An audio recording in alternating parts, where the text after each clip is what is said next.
Nicholas, what are we waiting for?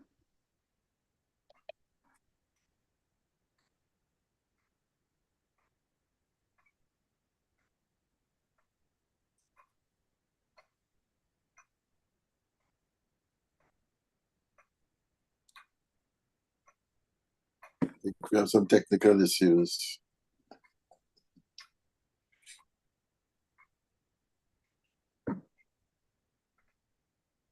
Courtney, are you here?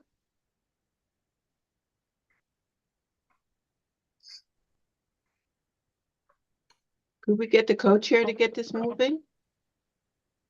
Yep, I'm on. I saw Nicholas and then he disappeared. I think maybe he I just know, lost but connection. we have a lot of people here and they're waiting. So could we just keep moving? And he could catch up?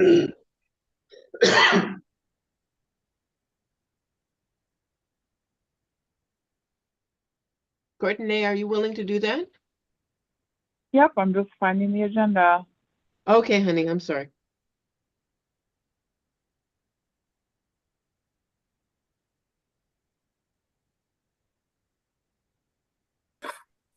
Sorry, I'm looking at last month.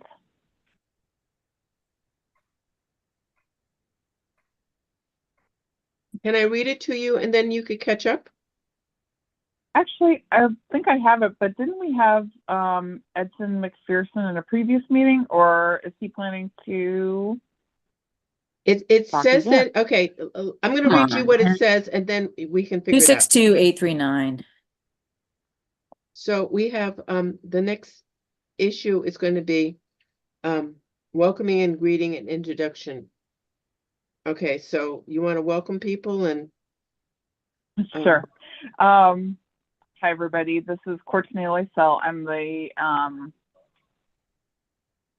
second in command for the Parks, Recreation, and Culture Co-chair. Committee, PB9. Thanks, everybody, for joining us. I see we have a really full house tonight. I got you up. I'm sorry. I don't know what happened. So, Nicholas, yeah, I'm I back. was just doing a welcome. All right, thank you. Thank you for. All right, why don't we start? I know we started the meeting and then I got you up. So let me go back.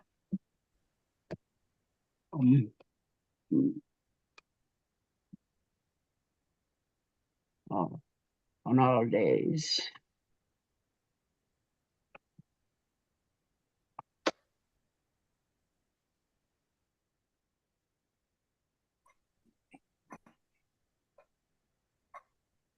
All right, so I want to welcome everyone. I would like for the committee members to introduce themselves. And from there, we'll get started with the presentation. Our first presentation is going to be Mr. McPherson from, we're talking about bees in the community board. Mr. McPherson, if you can hear me, unmute yourself and you could get started.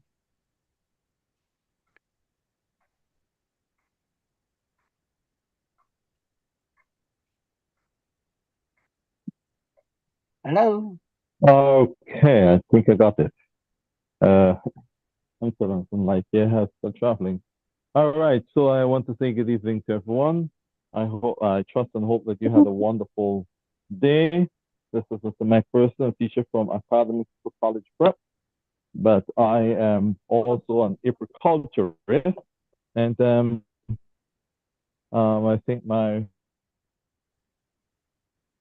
description this evening is to talk a little bit about bees in our community garden. Nicholas, do I do the presentation now, or Yeah, you go ahead. You go ahead. introduction You of have the me? floor. So go ahead, because and then we're gonna Okay, go to the right. next So, topic that is most of interest. Go ahead. okay, right. So I'm glad to be able to be with everyone this evening to just share my interest, and I hope I'll be able to pique everyone else's interest.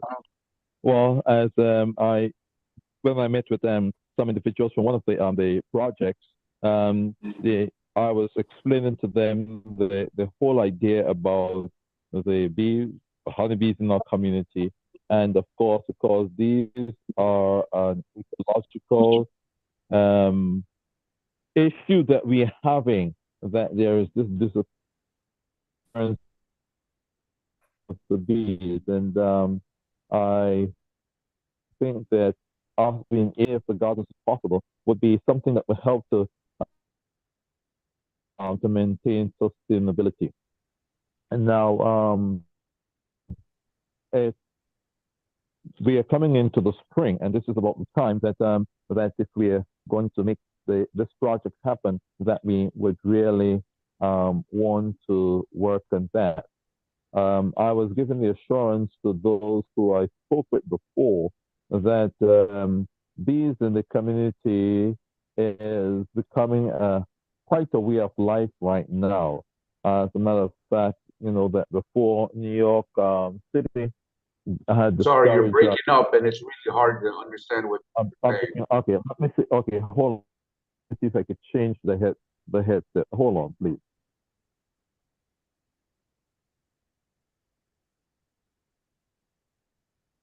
You hearing me better? Oh no, I'm not hearing you. Oh, okay, that's not. I'm hearing you better. Yes, Try again. All right. Okay, I think. All right. it's much better. Oh, okay. All right. Thank you. Okay. Right. So, trying to clarify some of the things I was saying. So, that New York City has allowed us to be able to have bees in different areas in the city. The only responsibility that we have is really we need to apply for a permit, which is generally granted, to give the location as where the hives are, just in case there is an emergency situation, and who is responsible. I don't know how many of the different gardens we have represented here, but my desire is to at least put 2 hives in each of the gardens that we have. We know right now bees, it's a springtime, and now they're selling packages of bees and the equipment, and I would wish that we have an idea as to how many gardens we'd be looking to have bees, and so I could be able to look at the prices for the equipment to start, and we can grow them from there. The other thing is that we are looking at is that we can have even school involvement in this project, so that we can have an April program in some of the schools, and we can have students even come out to the garden, learning to tend bees and this aspect of beekeeping. Well, of course, I mean there are the satisfaction of doing that we can have honey for sale and the propolis and the wax and things like that. But most of all, we want to be able to be part of this fabric that is trying to keep the bees alive in our city and eventually across the U.S. Because if we realize that about 30% of the food that we have our tables are made possible by these pollinators, particularly honeybees. And this is part of the global consciousness that I want us to be able to have. So I'm hoping that in our different gardens within the boroughs, that we would be able to look at this project. I know that there are some of you who may have questions about this, and I certainly would welcome the questions that you may have, and hope that I'll be able to provide you with the satisfactory answers so that we'll be able to move this project into a reality. Nicholas, can I Question? ask a question? Before we take question, time is kind of limited. We will come back to, I think, I will take a couple of questions because then we have to move on to the next presentation, which is part of Bob Contelli from Laval Bryan from the Brooklyn Museum. Go ahead. Okay, questions. actually, my point is, my question is, can we take this offline? The Maple Street Garden representative is not here. Oh, she's And- not there. Sorry. And this conversation is a little premature since the gardens have already said that they were not interested in having the bees. And that since we don't have any gardens that want to have bees, this conversation is premature. Okay. Any other So questions? it would be different if we had somebody who would like to talk to him about bees. Right now, Well, when we've talked to them, the uh, gardeners do not want to have the bees. Well, I understand what you are saying. And now let's move on to the next question. We'll take it up because with the community garden separately. Any other question for Mr. McPherson before to move on to Ms. Laval Bryant quickly from the Brooklyn Museum? Seeing none, Ms. Wyatt, we want to welcome you back again to this committee. You have the floor now. Please proceed. Thank you, Nicholas. Good evening, everyone. I just wanted to reintroduce myself. It's good to be back in the fold with you all, and I hope that you enjoyed some sunshine today. It was a little bit cold. But my name is Lavelle Bragley. I'm the Director of Community Engagement and Partnerships at Brooklyn Museum. And Naima, who I've been working very close with for the past couple of months, she asked me to come and just present a little bit about our learning and social impact department that I am part of, and a little bit about what the museum has unfolded, and just sharing out some upcoming events and programming. I'm a visual person, so I put together a deck here, and please let me know if you're able to see it. I'm going to start sharing my screen shortly.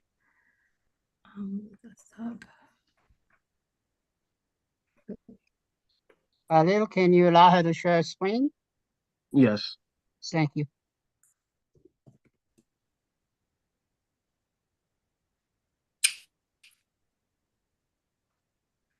Okay, hopefully I'll be able to present. Please let me know if you are able to see it.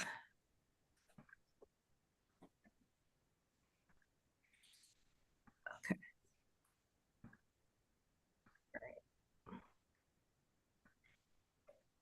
Are you all able to see? Yes, we can see it.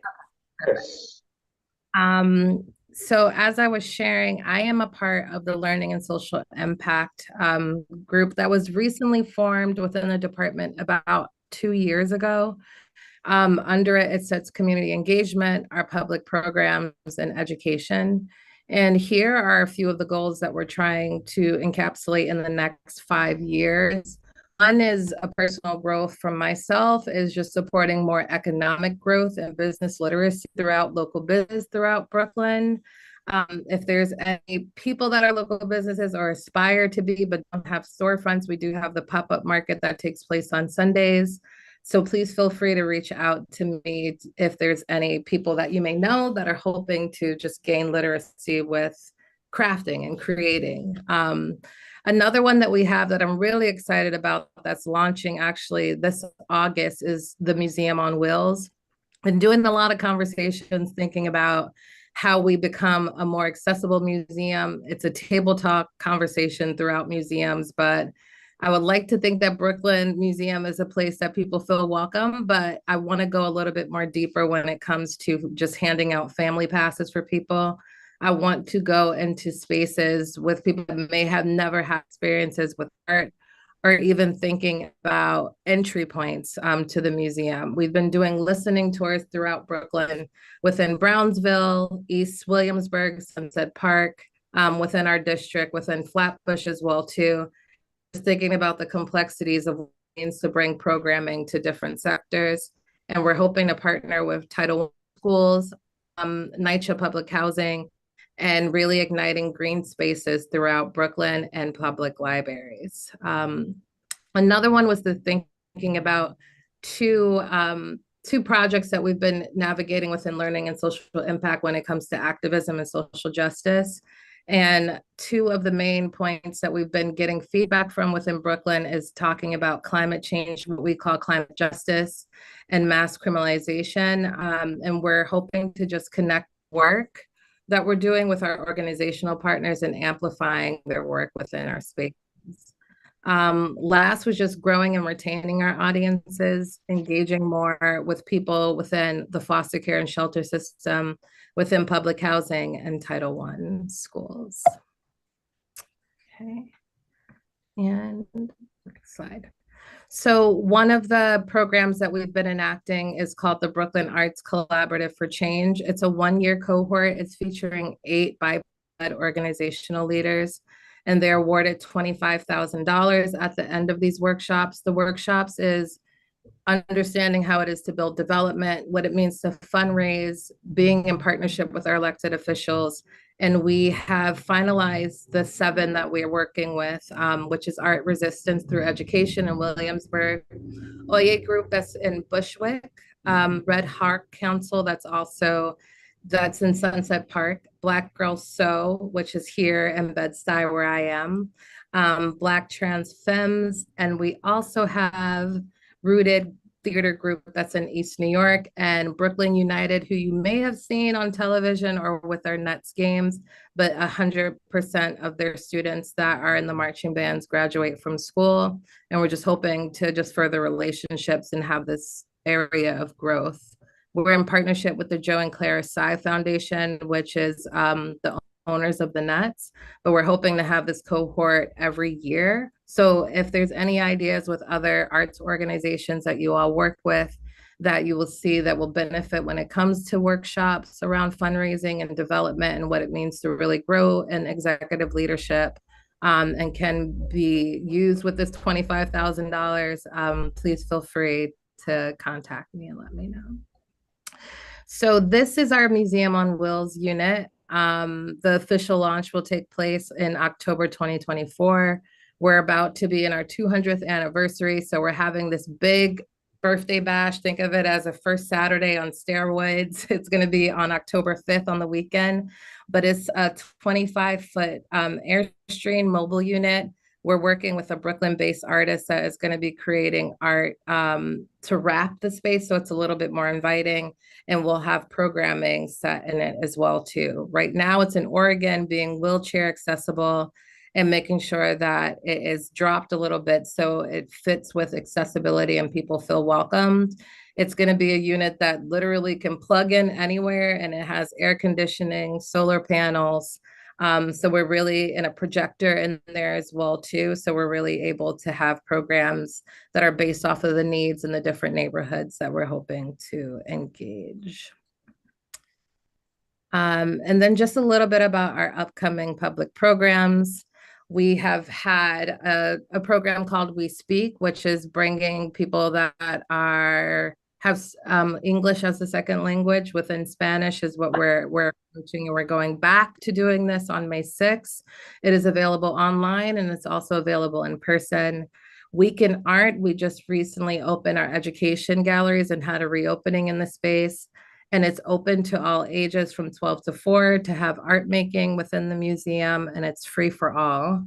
And we're also celebrating our giant opening of our exhibition, and it's an art history happy hour, which is with drinks with your ticket, but you also hear from the curators and a little bit of the artists in the space, and also talk with like-minded people around art. And that's on March 21st from 7 to 9 p.m. And I just wanted to also share that we're giving out scholarships for our summer programs for our summer camps, and it's ages 8 to 10 and 11 to 13 years old.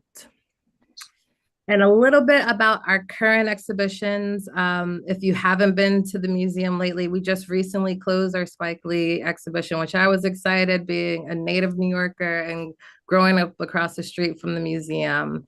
So we have Giants, it's art from the Dean collection. It's the private collection of Alicia Keys and Swiss Beats, but it's featured all of just Black excellence within that space that you just don't get to see because it's in a private collection. and that is on view till July. Please let me know if you like to go. You're more than welcome. I'm happy to extend tickets for people on the call to attend. The other one is In the Now, Gender and Nation in Europe, and it's just showing the multi-diversity of what Europe is. And it's not just this Eurocentric thought that we have when we think about Europe, and we're trying to encapsulate that. And that is in our fourth floor feminist gallery. Nona Faustine is also a Black artist that's established in Brooklyn, and she tackles with bodily autonomy and going into spaces that we were faced erasure with, and literally stripping down and taking her clothes off, but showing her power and gaining her power back within the space. So very interesting exhibit, but also be mindful with your children with coming into that space. And then last is our Dohosa exhibition, where it's an artist, a Japanese artist, and he did this Play-Doh almost pieces that he created to make their own environments and their own worlds, and it's in partnership with his children, but it's in our education gallery, and we invite people to create their own worlds as well too, and it's building out to be this own city within its own self, and that's available in the education wing while we're open. And then one last thing that I'm really excited about was, yes, our 200th anniversary, but they have been listening that we need to have more. We have artists right in our backyards. We need to be making sure that we're providing agency and being a space within that. So right now we have deadlines open for the Brooklyn Artists Exhibition. It is April 7th for the deadline. You starting from October 2024 and going into October 2025.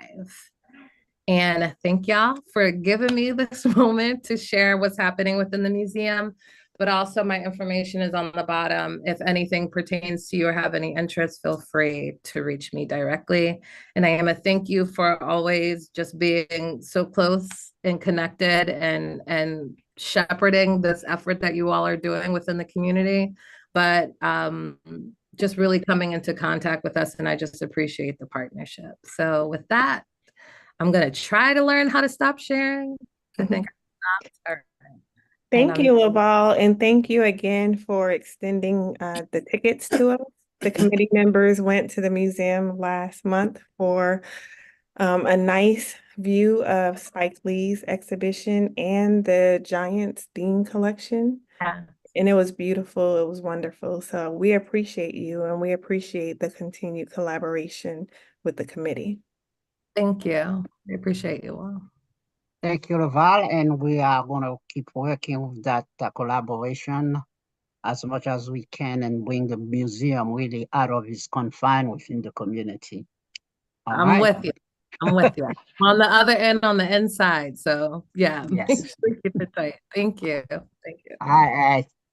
Let's switch over because our next agenda item, and I think that's why we have so many people here today, is the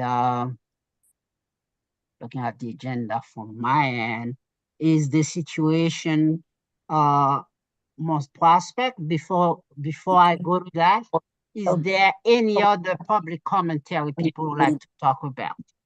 And then we'll move right into that particular topic. Hello? Hello, anybody else would like to bring any other public commentary about anything regarding parks, recreation, and culture? You know, for the garden.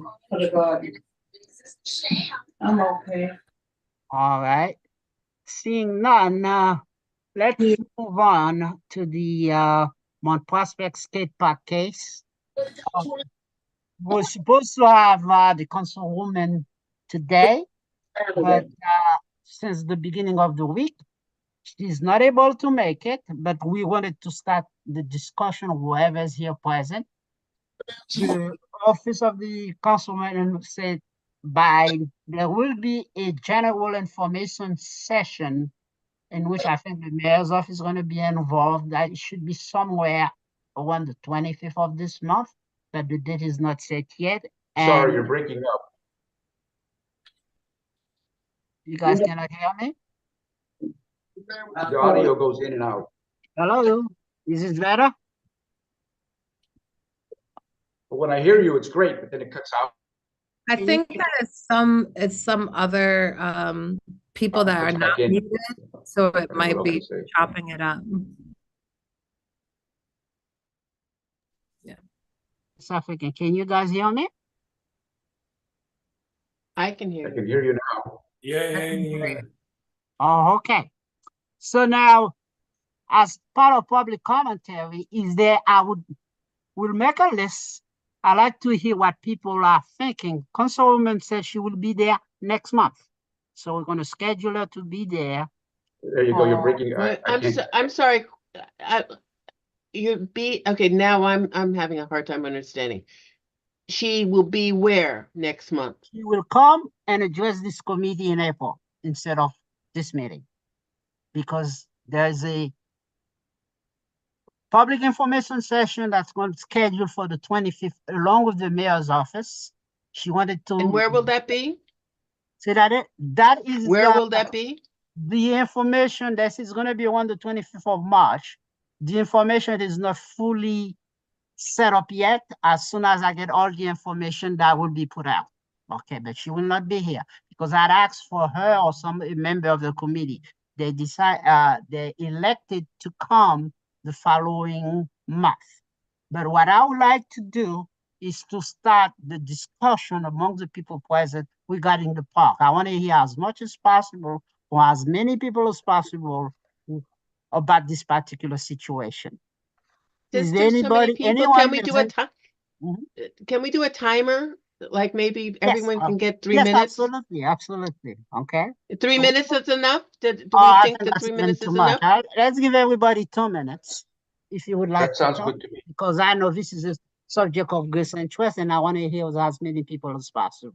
Nicholas, for community board, you're allowed 3 minutes. So we shouldn't have anything less than that. All right. I know there are a so, lot of people. Well, I'll- okay. I'll accept 3 minutes. So now, Okay, if do you'd we like have a to talk, timer? raise Do we your have hand, and I'm Khalid, gonna Khalid, could you Yeah, do there the isn't a timing? timer. There isn't a timer, but would you do a speakers list? I see people raising their hands already. That's what I'm saying. So I'm gonna going from left to right in the speakers list. That's how we're gonna do. I think the first person I have is David Wolf. Go ahead, And David. then who's doing the timing? Uh, I will do the timing, Ms. Brown. Khalid will do the Okay, timing. thank you, dear. Okay, go ahead. We'll do that. Yeah. And I'll pick the speakers. Go ahead, Mr. Wolf. Okay, your 3 minutes has started. You have 3 minutes. Cannot hear you. You have to unmute yourself.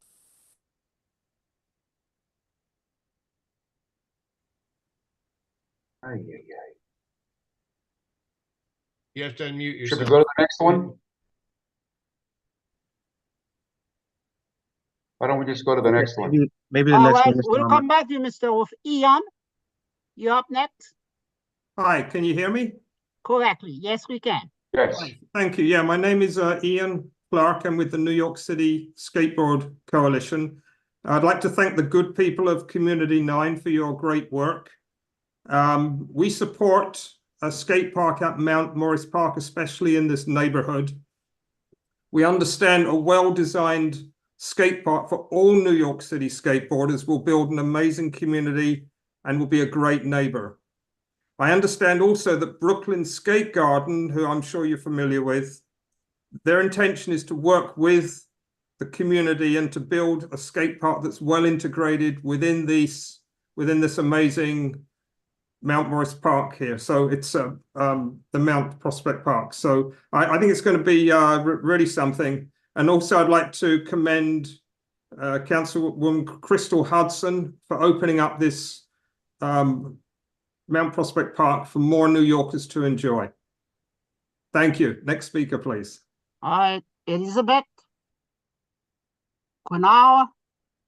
Hi, thanks, Elizabeth Nauer. I'm a nearby resident. I've lived in the area for since 2007 and have used Mount Prospect Park regularly with my 2 dogs and my 2 children and for various purposes. And I agree with I think, statements that I've heard that it needs to be better maintained. I guess I'm not opposed to a skate park. I guess my question is really, given that I counted on the park's website today, 15 existing skate parks in Brooklyn. I'm sort of wondering how well used they are and whether there really is a demand for an additional skate park. There's one that's by Skateboard, is really not that far away, which is in Brower Park.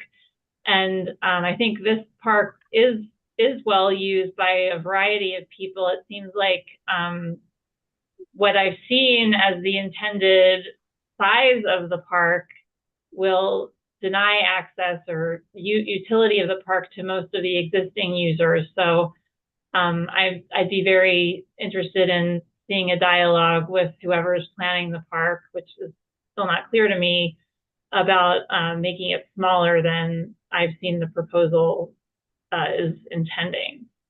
I'd also just say I'm an environmental attorney. I know that in this city that stormwater runoff is a big issue, and the more pavement there is, the more stormwater runoff there is. So, just adding pavement when we have pervious ground cover right now is not ideal. If people are using the lawn, and we don't know who's really going to use the skate park. 10 seconds left. Okay, thanks. That's all I have to say. Thanks very much. Okay, coming up next says iPhone. Would the iPhone person identify first in your presentation? Go ahead, iPhone. iPhone. iPhone, can you hear me? Alicia. I think it's Alicia. Yes, it is Alicia. You are up next, Alicia. Go ahead. Hello, am I being called on? Yes. Oh, That's okay. the I'm call. sorry. I'm trying to attend 2 meetings at the same time on the other side of the world, so I do apologize. Okay, I'm a community resident. I've lived in this neighborhood for the last 25 years. I'm a Brooklynite, born and raised in Brooklyn. So, I'm very disturbed. I was a kindergarten teacher back in the day when my hair was a little browner. And, the Mount Prospect Park is always used by children. It's a very common park that children come. When I used to come to the Botanic Gardens with my school children, kindergartners, and first and second, third graders, we always use Mount Park to sit there and play, to eat, because you can't bring all of that stuff inside of the garden. You can't, you have restrictions. And I know that the neighborhood is always filled with children. I know that there's the entrance to the library, the children's library, that allows a lot of children to move from the library into the park. And I know that a lot of times there is a lot of community events. It really is disingenuous for our city council person to say that this is an underutilized park. It is not an underutilized park. A lot of people use this park. They go to the park. And it's not just the environmental issue of putting more concrete, but we looked at the map and saw how many skate parks or state facilities are in the upper portion of Brooklyn, nothing down at the bottom. And yet our city council person is actually trying to put 2 skate parks within her district. And there's only 4 being scheduled for the entire New York City. And so she's saturating her community. And we already have a lot of skate parks in our neighborhoods that people have access to. The second issue is the sound. I mean, there was no environmental review of this proposal talking about the sound that gets created when you have skateboard parks, how it would disturb people inside the Brooklyn Botanic Gardens. We're talking about and this is an arena. We're not talking about a small little, skate park. We're talking about 40,000 feet, classifying it as an arena, as one of the largest arenas on the East Coast. The amount of people that will come from outside. Now you got people coming now talking about how they want this and this. Yeah, it's not in your neighborhood. They don't come from this community.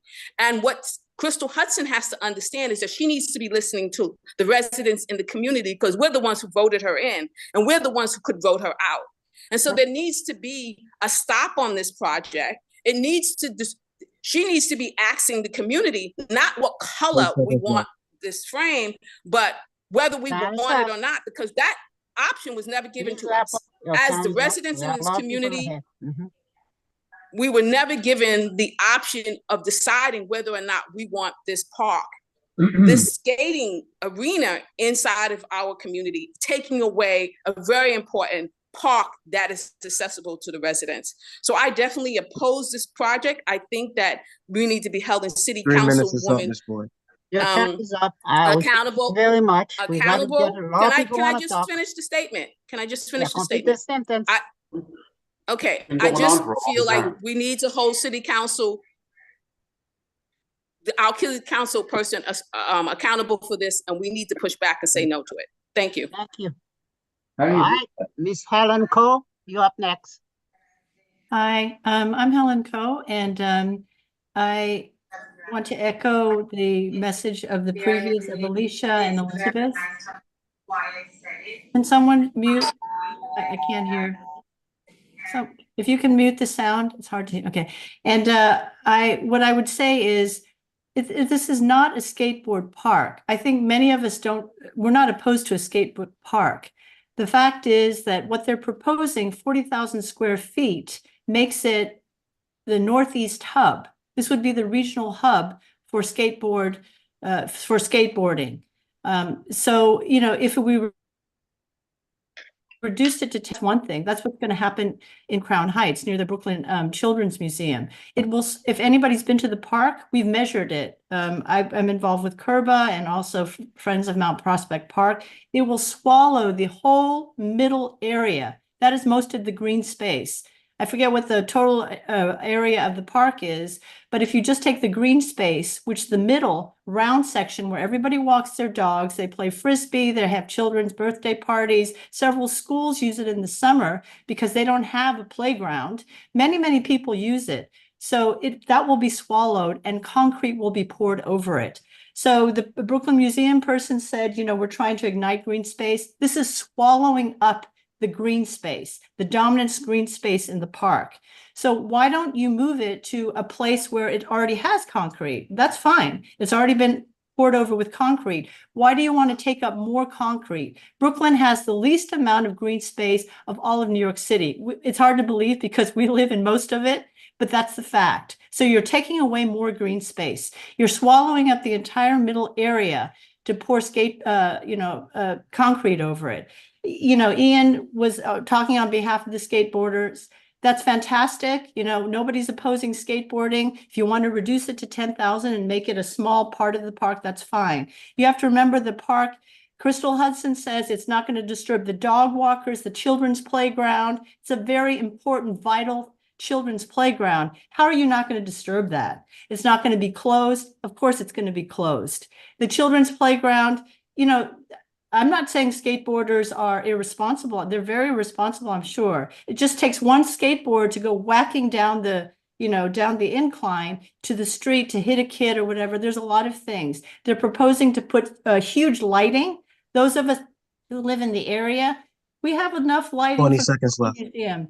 And also they're putting in stadium seating. They're going to have regional championships there. If you want that kind of skateboard park, put it somewhere else. I understand the Borough Hall, that park, you know, where the City Hall is, they want it there. Why not put it there? The community was never, ever consulted or asked. It was sprung on us 3 weeks ago or 4 weeks ago when Mayor Adams announced in Crystal Hudson. Engage with the community and just don't tell us it's just a done deal. They're already planning to build it in 2025. Crystal Hudson refused to come to the Brooklyn Public Your time Library has meeting concluded. and refuses to meet with us publicly. Thank you for listening.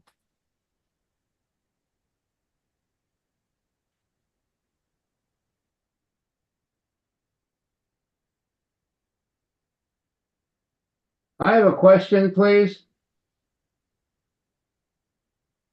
How do you get your hand to be raised up? I'd like to be able to ask make a few comments about this also.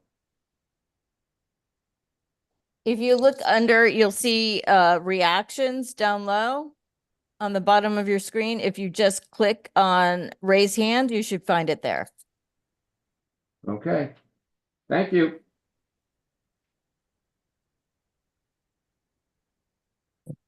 Mr. Almanor, wanna Hi, Evan I'm Peters, on the could phone and I wanted to get in line. okay, can you give me your name, please? My name is Michael Heimbinder. Okay. Thank you. Okay. Could the next person please, Evan Peters, Yes. can you please speak? Thanks. Yes. Thank you. Thank you. Good evening. I'm going to just read some thoughts that I wrote down earlier on this topic and take it from there. So I'm actually a former member of, public member of the Land Use, Housing, and Zoning Committee of Community Board 5 in Manhattan. I now live in Crown Heights with my fiance, and I do want to thank the board for facilitating this meeting. I know this work takes quite a bit out of all of us. I want to be clear. I support building skate infrastructure in my neighborhood and accept skaters into this area with open arms. However, I reject that the only way to expand access to recreation is to subdivide our parks. I'm deeply disappointed that the Skate Arena's backers, EDC, NYC Parks, Tony Hawk's Skate Park Project, Councilmember Hudson, and Mayor Adams have run an opaque site selection process, which they claim points to Mount Prospect Park as the only suitable location for this large development. Inviting public input after this crucial decision has allegedly been made is contrary to the spirit of community-driven development. Yes, Park Slope actually catalyzed this project with $300,000 for a neighborhood-scale skate park years ago. What's on the table now is no longer in Park Slope, nor is it neighborhood scale. And no member of the community has had an official forum to weigh in on this project until tonight at this very late hour in the planning process, when again, we are forced to weigh in before seeing any official plans from the city or Mr. Hawks Foundation. And of course, now it turns out that our council person seems to be harder and harder to track down whenever this issue comes up, which I believe is highly inappropriate. Brooklyn ranks last among the 5 boroughs in green space per capita. We do not have green space to spare, as the skate park project has told many of us in emails and letters back and forth. A skate park may be a great space, but it's definitionally not a green space. I ask our officials in the skate park project, which claims to serve this community, to think more creatively rather than assuming that a park lacks value simply because they do not use it.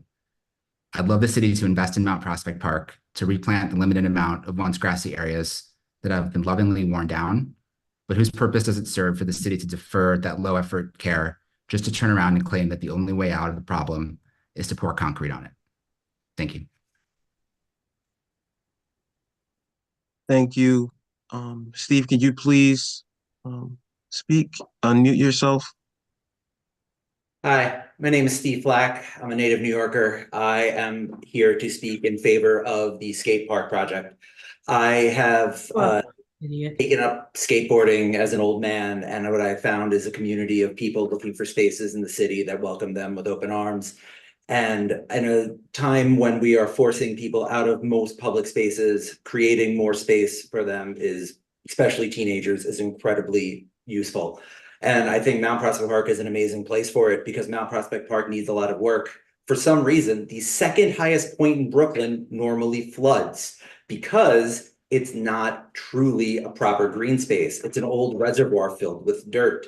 It needs proper drainage situations. And I think putting in the skate park will be a fantastic time to fix it, to prevent that.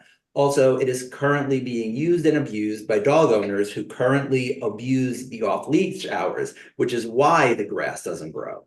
If we can put in the skate park, and maybe while we're at it, let's get a proper dog run in there so dog owners can properly use it and not destroy the grass, would be fantastic. I think that there's an amazing plan here. I think I think we can get a community benefit out of it. And I think I'm just excited to see what the prospects are, since nobody has actually seen the plans that people claim that what they are going to be. So let's just wait and see. There is a community meeting next, I'm told it's on the schedule. And the moment we see it, we can actually start having opinions. But until then, I'm tired of the misinformation, and I'm excited for the skate park, and I'm excited for what it means to my community. Thank you. Thank you. Anna, could you please unmute yourself? Yes. Hello, my name is Hannah Valasek. I've lived in New York for over 20 years. I'm a resident of Crown Heights. I use the park every day. I go with my dog there. I find that this has been handled egregiously by Crystal Hudson. I find it actually super disappointing, especially since I met her and voted for her. I met her in Mount Prospect while I was there with my dog, and dozens of other dogs were there. So unbelievably disappointed. As I think Evan said, this idea originated in Park Slope. It did not originate in Crown Heights or Prospect Heights. The residents of Prospect Heights and Crown Heights have had no opportunity to weigh in on this. It has been opaque, exactly like you said. Crystal Hudson has been unreachable. I've tried to email her several times. She is completely unresponsive. Tried calling her several times. She is completely unresponsive. I reject the notion that the only way to fix the flooding problem is by building a concrete skate park. Like the flooding can be fixed by just fixing it. We don't have to have a skate park to fix the flooding. That doesn't have to be the Band-Aid for it. I reject the notion that dog owners abuse the park. We use the park. The reason that the park looks shabby right now is because the city hasn't reseeded the grass. It's a well-used, well-loved place that is a community park that is going to be turned into a national tourist attraction. It's a place where the community gathers, and it's not just dog people. It's children, like everybody is saying. It's people picnicking, kids in the summer, people exercising. I am not anti-skateboarding. I love sports. I think sports are great. If you took, someone said 10,000 square feet, put it in the corner, fine, do that. There are so many other locations that could be used that are already paved. Example, the circle above Grand Army. That's a paved area that's always closed off under construction. Why not put it there? Like, I wouldn't mind if it was a slice of the parking lot at the Brooklyn Museum. It's not about thank you. It's not about rejecting skateboarding. I'm glad people are exercising and being outdoors. It's not, in my opinion, the right place for such a large structure, and we were not consulted about it. And it's just ripping the heart out of a really sweet, beautiful little place, community that I love and others love. That's it. Thank you. Pat, can you please unmute yourself? You're back up, Ms. Nominor? Yeah, Pat is next. Hi, I'm Pat. This is Hazel. I started skateboarding together with Hazel exactly 4 years ago at the beginning of the COVID pandemic, when we were finding anything we could to get outside and get in some physical activity. We were going out to Shirley Chisholm Park when it was brand new to ride bikes, spending more time at Prospect Park and Brooklyn Bridge Park. You have beautiful bike and riding paths in Shirley Chisholm, baseball fields in Prospect Park, soccer fields and basketball courts on the piers of Brooklyn Bridge Park with million-dollar views. When we travel to skate parks, the difference in location and the environment is stark. Golconda is in a grimy spot beneath the lanes of the BQE. The ramp at St. Mary's is under the elevated F&G tracks. Millennium is on the outer edge of Owl's Head Park, next to the Belt Parkway and across the highway from a sewage treatment plant. Skateboarding is an intense physical activity, and you feel and breathe the soot and grime and exhaust and sewage fumes in these places. The reason skate parks end up in these spots is because of the voices you hear tonight saying, "Not in my park." What's unsaid is this idea that skateboarders don't matter, they have no political capital, and they should be happy if they're getting something, anything at all. This is what attracted Hazel and I to supporting the Brooklyn Skate Garden, that it was an effort from the ground up to build support and community around a beautiful and healthy new place to skateboard, integrated with green space. It's not a wall of concrete, it's more gardens among the skate features. teeming with gardens and flowers. That's why she was out there passing out flyers, building support to try to get the skate garden off the ground when she was 7 years old. So the demand from the community would be out there, known, and you couldn't hush it away at a community hearing like this. City parks are a precious resource, and their use should be as diverse as the population of Brooklyn. If the opponents took the time to understand the vision of the skate gardens, they would see that a mixed use project like this, focused on sustainability and community, is something that anybody should be excited to have show up in their district. It's going to improve access to an underutilized park, provide an underserved group with an opportunity to perform their sport in a location that's worthy of the world-class skateboarders we have in Brooklyn. There's a ton of blatant misinformation out there. You're hearing about arenas and lights at night. There's no design for this yet, so it's not even the case. There's a vision on the Brooklyn Skate Garden website that everybody should go read. This is exactly what you should want in your community to increase more green space and more activity for kids. We've heard a lot of people talking about concern for kids. There are kids that want to skateboard, and they want to skateboard in this community. Thanks.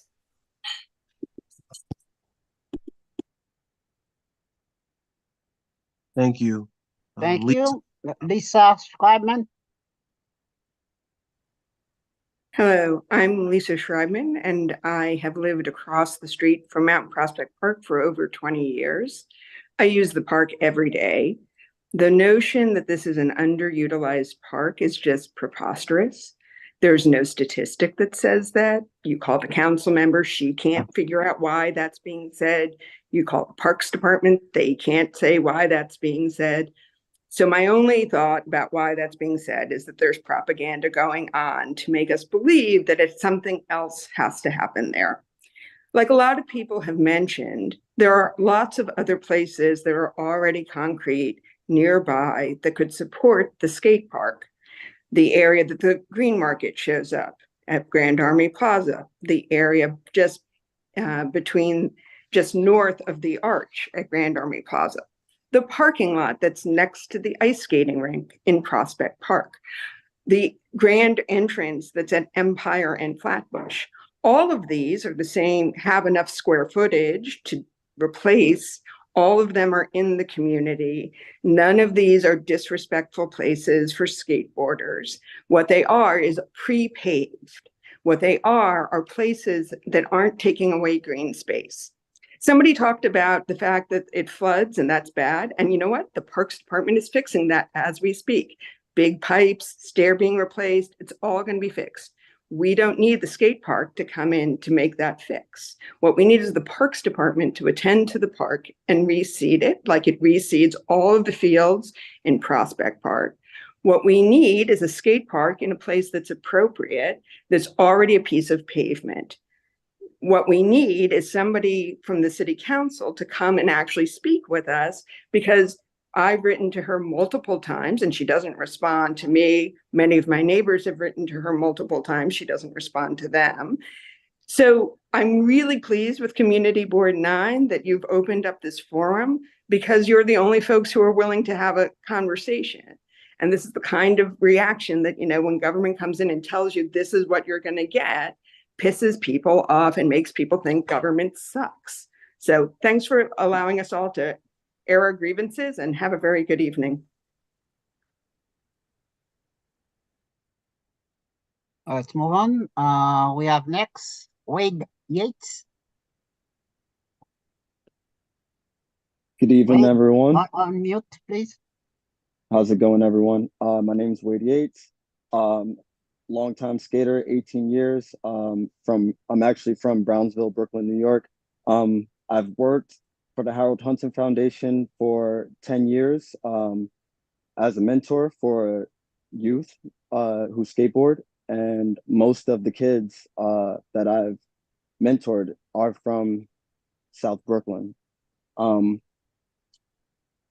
What I've done in the skate scene is I've actually helped get skate parks built in Brownsville. Ocean Hill is one that I fully designed, and it met the needs of the neighborhood. And same arguments here that I hear. It's a lot of misinformation. Skateboarding, skate parks are great for the environment, for the youth. Most of the people that use it is between the age of 6 to 19. But we also have a lot of elderly that's starting to get into skateboarding over the age of 60. I feel like there's this big misinformation on how this park is being designed, and we're not at a design phase. The way parks are usually built is we get the community involved. So we didn't get to that point yet to even, try to show the community, because there's so much outrage. And I feel like if people took the time to understand, it's more, I believe more than 30% of the space is going to be green space. And they're going to be working with the community to continuously clean, renovate, and upkeep that space. So adding more trees, definitely a good thing. Adding more plants, it creates community. As you see, there's families who skate, and it's not a rowdy scene. The older generation definitely sets the standard when you step into the skate park, and it's more community than you think. It's more of a brother and sisterhood. And none of the skate parks in New York City right now have any lights. We're not allowed to use lights. Parks Department restricts that. So dusk is when the park is done, So we can use that money to utilize the space to design so that the skateboarders are out of the way of everyone, make sure there's paths, and make sure that the green space is utilized so that most of that space is maybe on the residential side and in the areas that you guys would want to design it in a better fashion. So maybe just keep your mind open on it. Thank you for your time.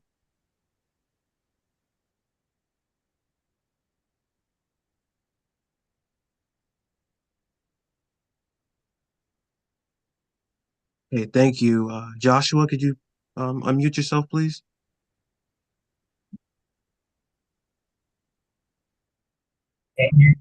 Joshua? Okay, Hi, great. hi, can you hear me? Hello? Yes, Yes. we can hear you. Go ahead. Hi, so my name is Josh. I live in the neighborhood. I've been there for 20 years. I've been using the park one way or another for that entire time. I'm there pretty much every day with my dog. It is a very underutilized park. Most of the time I'm in the park, with the exception of the playground, which is great. But in the playground, you have all the toddlers and their parents, people advanced to that. Outside of that, it's usually me and a few other people with dogs, which is great. And I love being there with my dog and everything, but I also love skateboarding. I think, unfortunately, skateboarding is not, it's coming into its own, but it's, a lot of the skate parks are tucked under highways, tucked under bridges, hidden away. And it would be wonderful to have something in a really beautiful space like Mount Prospect Park, but Mount Prospect Park right now, it's not taken care of by the city. You'll notice that the organization that wants to do this is called Brooklyn Skate Garden. They're building skating, but alongside a garden. They want to have it, be a really amazing, kind of space where you have green space, you have the skate park, it's a really vibrant community that's super inclusive of people from all backgrounds. It would be such a blessing to the neighborhood to have this there. You're talking about 40,000 square feet, and I know it sounds really big. Mount Prospect Park is around 350,000 square feet, so we're talking maybe 1/9, 1/10 of the park. You're not taking down any of the large trees from the plans that I have heard, and like Wade said, the major plans have not been laid out, and so you have to give people a chance to put the plans out there, listen to the community, come to some sort of an agreement. And also I want to say I come to this as someone who grew up skateboarding a bit. My son is an avid skateboarder, and it's done so much for him and his friends to be part of this inclusive community. Pablo, I don't know if you wanted to add anything real quickly. My name's Pablo. I'm 17. I've lived in Prospect Heights for my entire life, a few blocks away from Mount Prospect.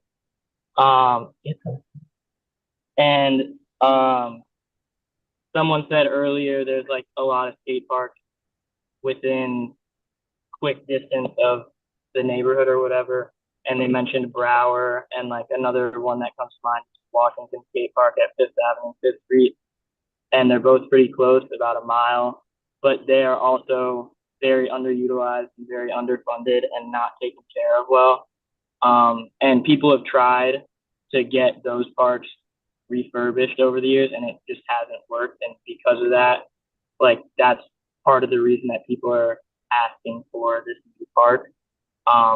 And I think that overall, like my dad said, it's a skate garden, not just a skate park. So you're not going to be taking away that much green space. And I think it will invite a lot of kids and everyone to still use the park. And I think more people will be coming in before and enjoying.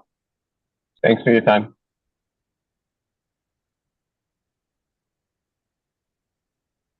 Thank Our you. next speaker is Amy. Hi, I've lived in the neighborhood for almost 30 years. I live on Eastern Parkway, directly across from Mount Prospect Park. The misinformation that we're being, I'm against having a skate park put there. And I think that we're two groups have been told different things. I don't think that we have misinformation or that you have misinformation, but there are two different visions out there. And the spectator seating, the security lighting, the public address system, this idea of regional competitions having a bowl, not just paths between garden areas. This came from Crystal Hudson's representative at a community meeting, and was also, this is quoted from Eric Adams. So this is legitimate information too. We were told by Crystal Hudson's representative that it's already been decided. So this is not just rumors. This is official information that came to us at a community meeting. I live on the 3rd floor directly across from the park, and security lighting would affect me. The sounds of the wheels going into the night. The park officially closes. There's a sign that says 1 a.m. and that concerns me. As we said, skateboarding in a sufficient place, a place with good air. We can look at some of the other areas that were already mentioned. There was the suggestion that this is going to be under the community development jurisdiction rather than just community involvement. So our input could be bypassed. This is also what Crystal Hudson's representative said, and this was a great concern. Thank you.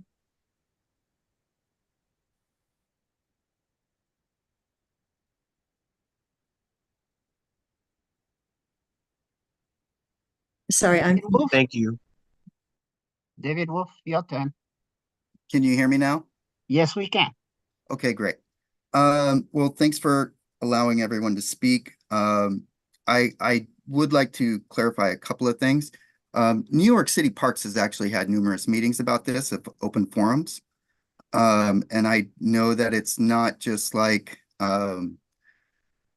it wasn't just circulated through the skate community. One thing I would like to clarify, I have lived in this neighborhood for a long time. I've taken my daughter to Mount Prospect Park since she was in a stroller. We've played in that playground. I've been throughout that park. The fact is, none of us, and she is, by the way, an aspiring professional skateboarder. And I think that she's a 12-year-old girl and she doesn't have a lot of access to things. I think number one, a misconception is that they're just going to pave flat pavement. This isn't that type of skate park. This type of skate park that's being proposed is called for transition skating, which means a bowl, which means it goes down into the ground, not out. That is why the person who spoke about a drainage system, this actually does help with that. It helps drain that stuff out.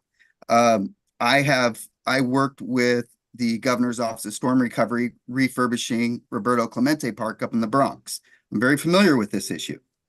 So it actually does assist in that regard. I understand what people are saying, that they're worried about losing green space. if the two communities could get together and actually discuss this, you would see that Brooklyn Skate Garden has actually been taking great care to try and make sure not to impact the park, not to remove any trees. And I do see a lot of people shaking their heads when we pro skaters come on here and say these things, but it's actually the truth. If we just came together as a community and actually spoke about it and understood what was being on, it is actually only 10% of the park that they are proposing. The actual diameter of the park is 340,000. The entire park. Yes, the entire park. I see you. Yes, the entire park. So we're talking about 40,000 square feet. It's 10%. It's 10% of the park. If it went into that big green space, yes, it would completely negatively impact, and it wouldn't just be 10% by square footage. It would completely destroy 60% of the park. That is not the intention of this. The skate park project has gone to great lengths working with communities on these very issues. So rather than being very NIMBY about this, actually listen to people and let them talk about it. I am also a member of this community. So I understand what you're saying. I go to this park, but it would be nice if people would just listen to each other rather than talk past each other and stop talking like it's just going to pave over the entire park. Thank you.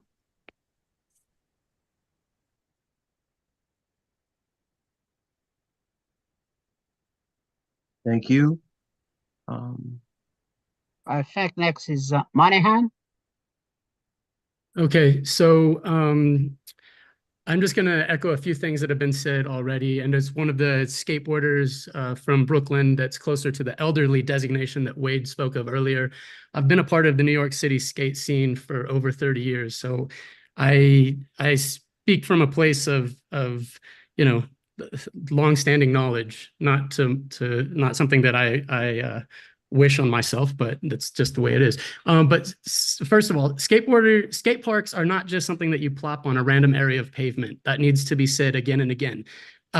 Actually learning about skateboarding will dissuade you of these misconceptions. So I appeal to your better senses to just learn a little bit more about skateboarding so you know what an actual skate park will look like. I think that the people have some very crass misconceptions that we just need some concrete laid down in a beautiful park and it's going to destroy the look of the park.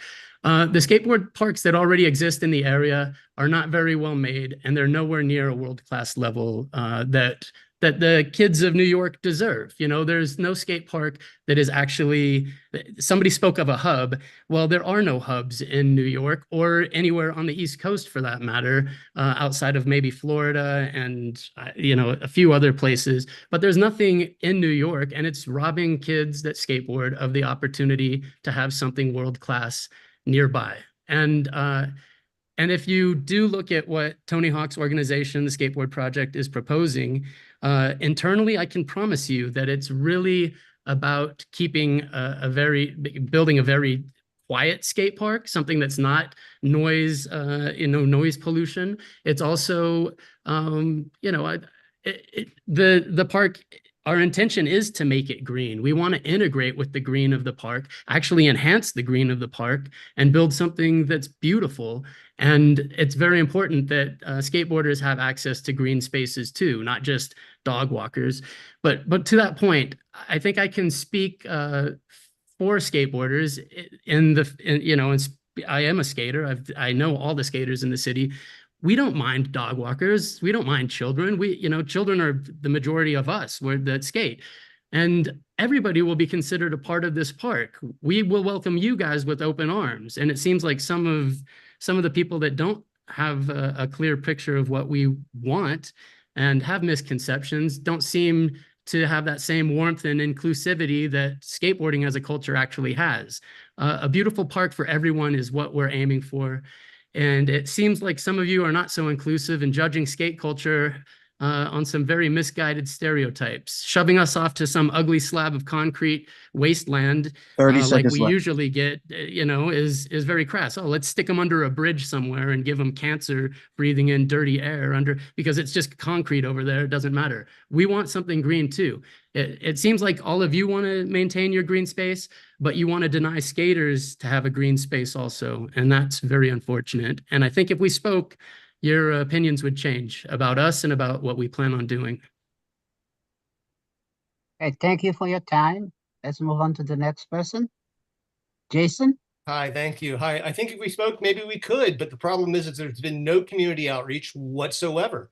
Absolutely none. I mean, it's stunning to me that the only thing that we've gotten is gaslighting from Hudson and from the mayor, as far as I'm concerned. I've got no problem about the skate. If we had been presented with a potential plan, and I know you guys say if you go to the skate park site, you can see the greenery and blah, blah, blah. We were never given that. We were told immediately from the mayor that it was going to be this huge thing, that was going to be a skateboard mecca, and it was going to be an arena and all this shit that I'm sorry for the language, but you guys, there has to be community outreach. We have to be able to talk to each other. And yes, I would love to talk to you guys and hear about what the plan is, but nobody's come to me to talk about it. No, I've gone to meetings. Where's Hudson? Where is she? I've been to meetings. Been to these things. Where the hell is she? I think it's unconscionable that she hasn't come to any of these meetings and hasn't reached out to us at all. And I hope she reads the transcript, because she's losing votes big time in that regard. Anyway, I would love to see plans. Sure, it may be a mecca, it may be for even non-skateboarders, but we haven't seen plans. Nobody's presented anything that says anything at all. It's complete gaslighting. Anybody that brings up any concerns is immediately just shut down by, oh, it's going to be great, guys. It's going to be greenery. It's going to be all this. Great. Let's see it.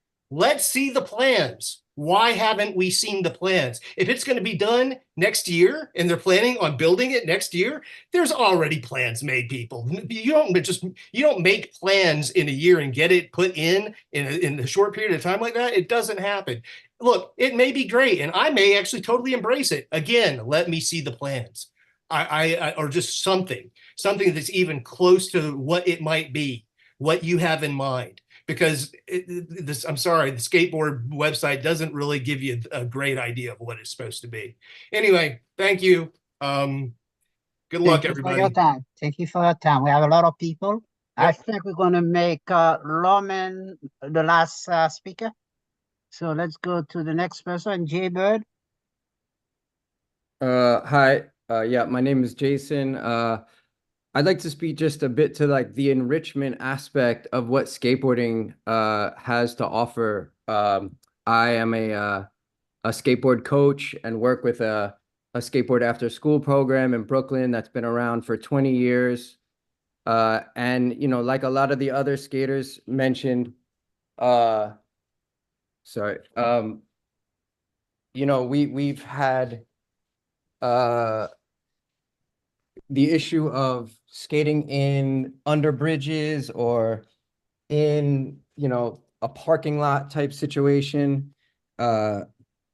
We are really looking for the ability to have a healthy, you know, atmosphere that's not just in that parking lot environment, because the movement aspect of skateboarding is so important. But if you can include a bit of nature and that, you know, the groundbreakingness of what would be a skate garden would be the first of a kind, you know, that I've, you know, for sure in New York and possibly for the US. I'm sure, you know, more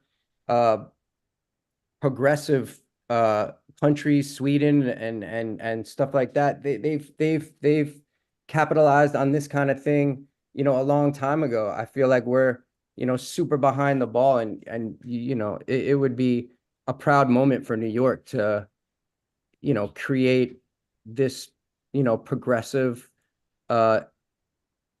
enrichment environment for you know, what you know, the skateboarding is the third most popular activity for high schoolers in New York City. You know, if you want to ask what the community wants, you know, they're going to raise their hand for this. You know, just because there's a few people that don't really understand you know, how important this is to so many people's lives, you know, it's a shame. That's all I got to say. Thank you for your time. Yeah. Let's move on to Jane B.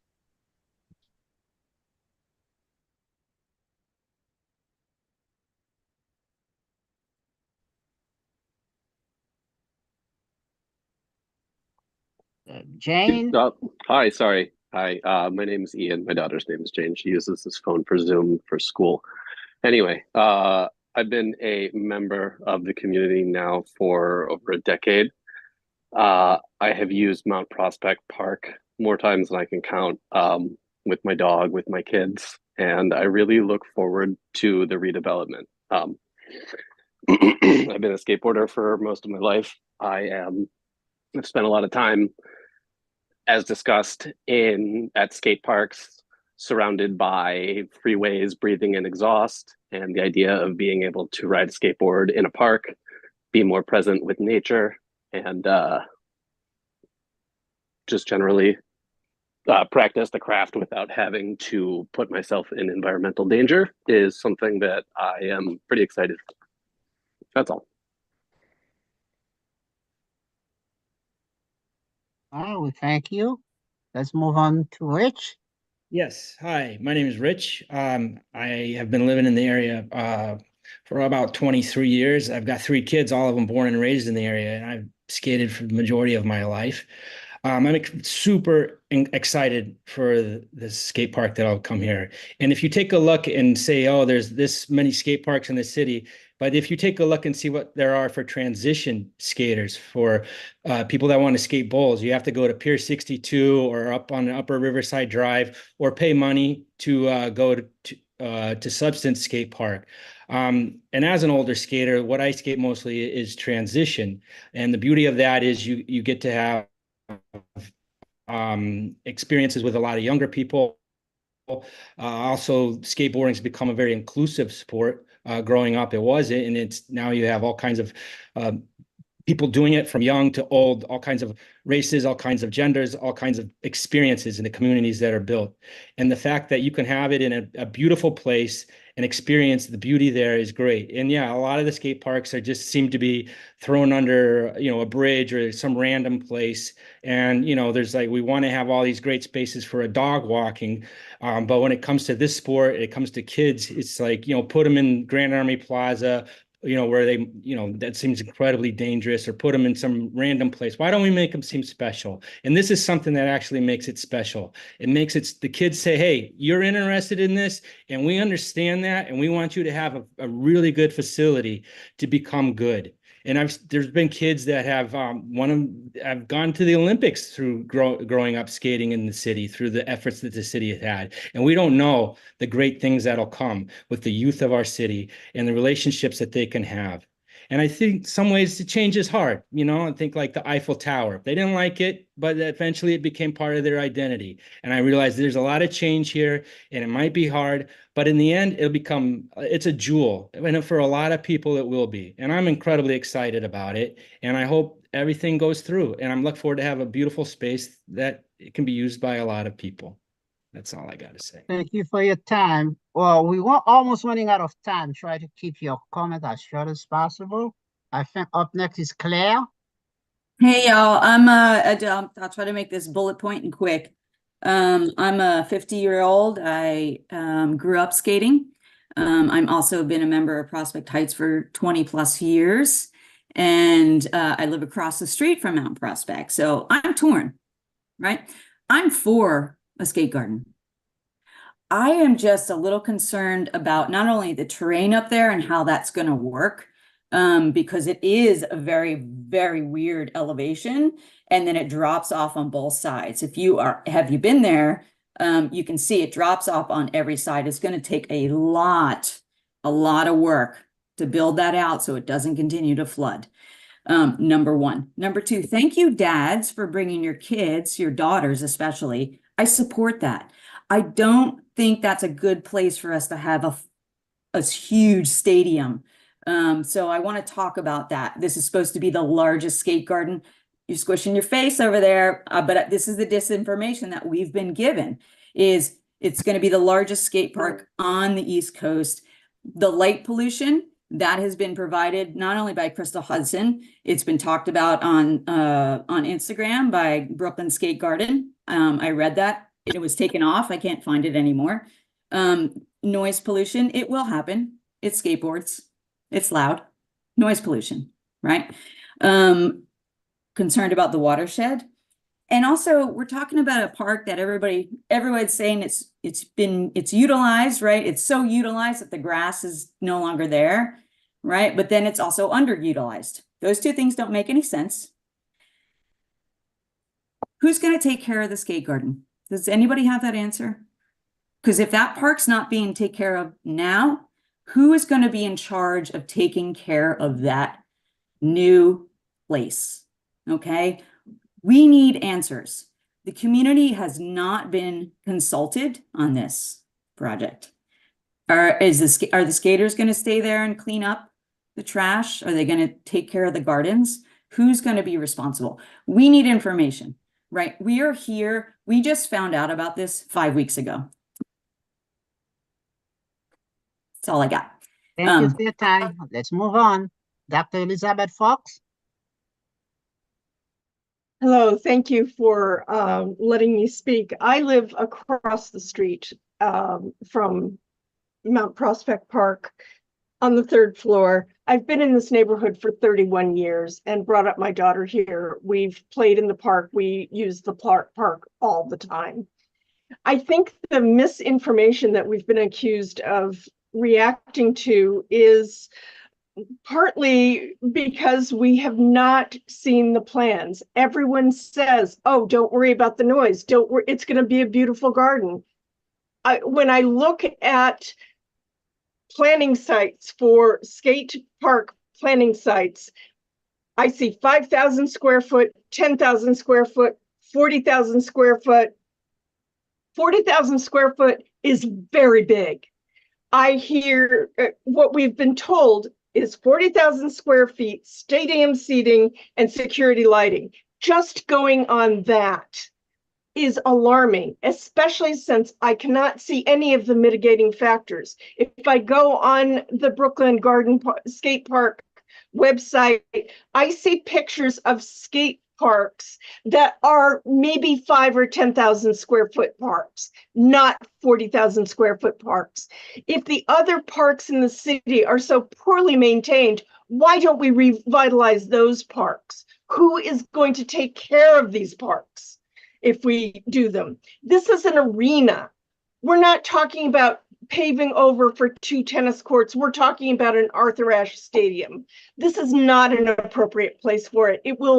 It seems right now, just from that small information we have, that it's going to squeeze out the other uses. There are elderly people from my building who will not be able to go to the park because they'll be afraid of being run into. And they're afraid all the time anyway, but one fall and they have reason to be afraid.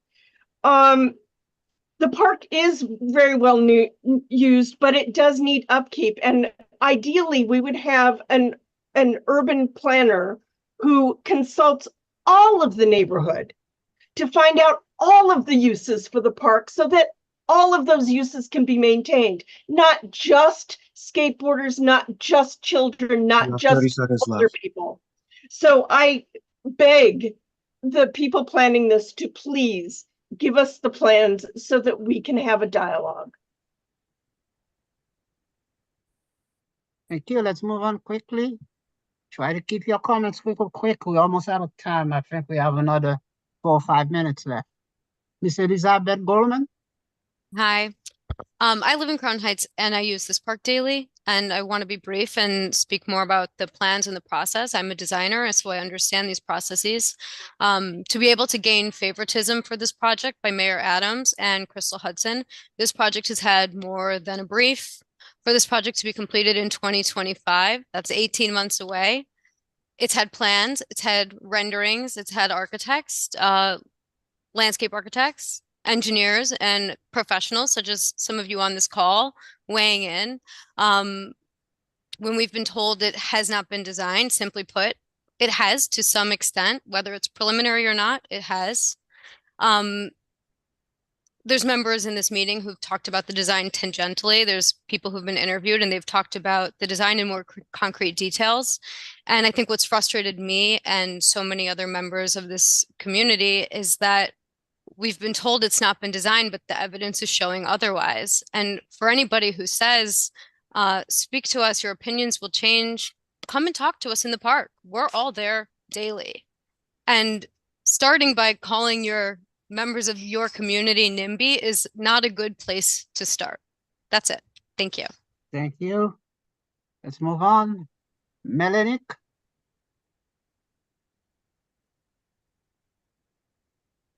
Hi, I'm Melanie Kintaya. I'm a longtime resident of Prospect Heights. I live across the street. Know enough to know that it's Mount Prospect Park, not Morris Park. I'm going to try to be as brief as possible. This kind of feels like a bit like a colonization of the park. I'm not going to be gaslit into believing it's an underused park when Crystal Hudson herself campaigned there. Why bother if it's underused? There won't be any people there, but there's lots of people there, thus campaigning there. On any given day, you see Orthodox families taking a walk on Shabbos. You see Caribbean families celebrating Caribbean Day. You see Gen Zers with 40s enjoying a picnic. You see kids learning how to ride a bike. It is a used park. It is a multi-use park. Skateboarding is not a crime. We want a nice, safe, beautiful space for skateboarders in Brooklyn. Of course we do. We just don't understand why you need to take this public space when the world is on fire. Instead of reseeding the park, instead of providing more green space, concrete over it for a single-use sport. People are saying, no, it's not going to be single use. Everything's going to still happen. There's going to be noise. The noise is going to affect the Brooklyn Botanic Gardens.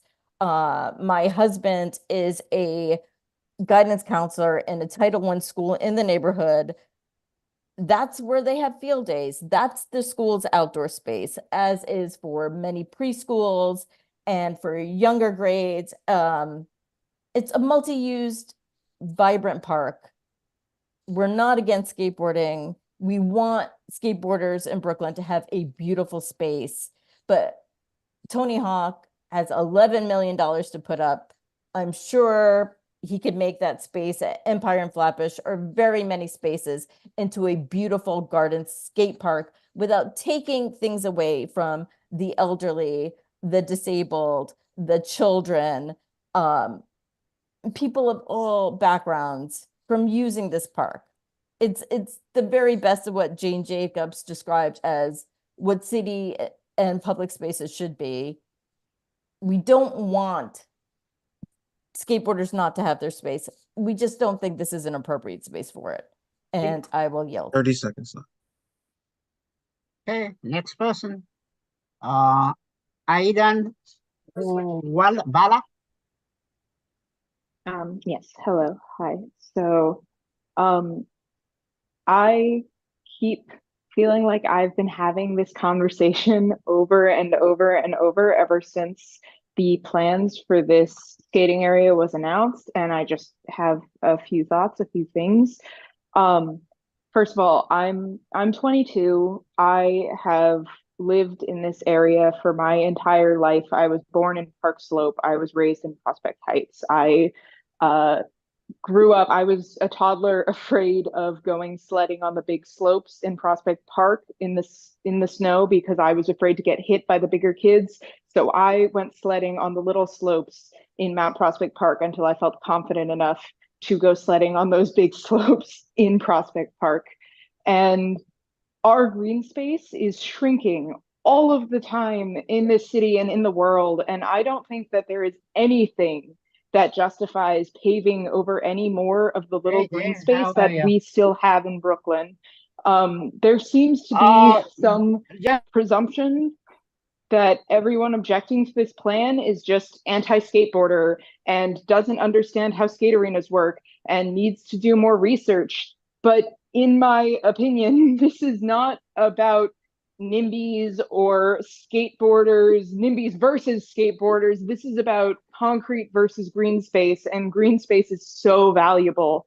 And I understand that it is possible for skate arenas to be green friendly, but even eco-friendly concrete structures aren't better than natural grass and dirt and plants for protecting our planet, for protecting us from heat, from fires, from flooding. If the future skate arenas of the world are all green and eco-friendly and incorporating plants and trees, that is fantastic. And I would love that. But at the same time, our parks need to stay untouched. And I also feel the need to point out that every time concerns about concrete are brought up, it's rejected by someone saying, if the plans aren't out, you don't know what it'll look like. It's going to be green. But the people telling me that haven't seen the plans either. So someone's insisting to me that I don't know it's going to be bad for my environment when they don't know that it's going to be good.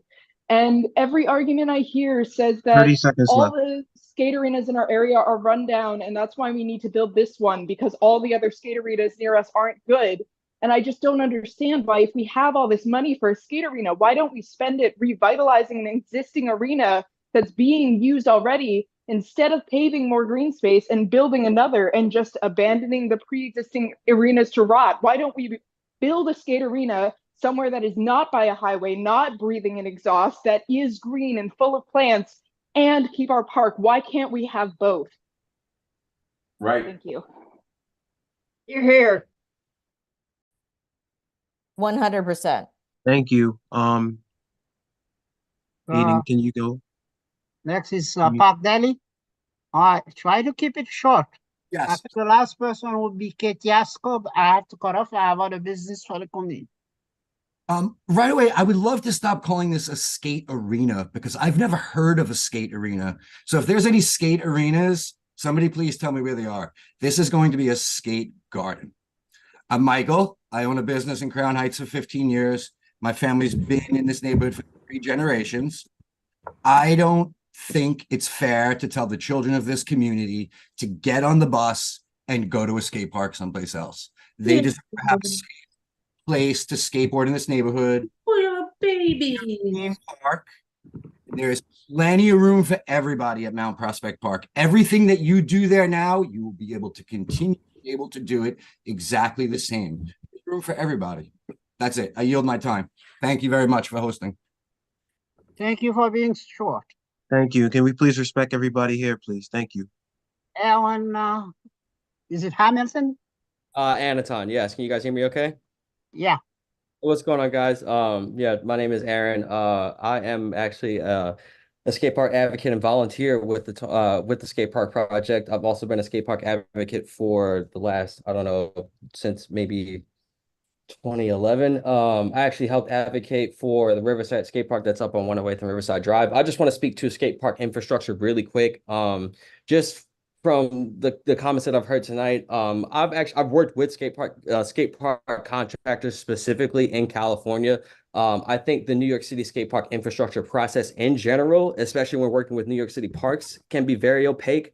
I can easily tell you that you know, even having seen the plans and having worked with skate park contractors, this park won't be done in 2025. It's not going to be done that quick. This is if there are designs, they are preliminary. Like I said, they're preliminary. Stuff like this is consulted with the community. Sometimes even with the Riverside Park, like the initial design for that park was presented, it wasn't discussed with us skaters. It was just presented to us as this is going to be the redesign for that park. It took us as a community to go to the community board and say, hey, that's not what we want.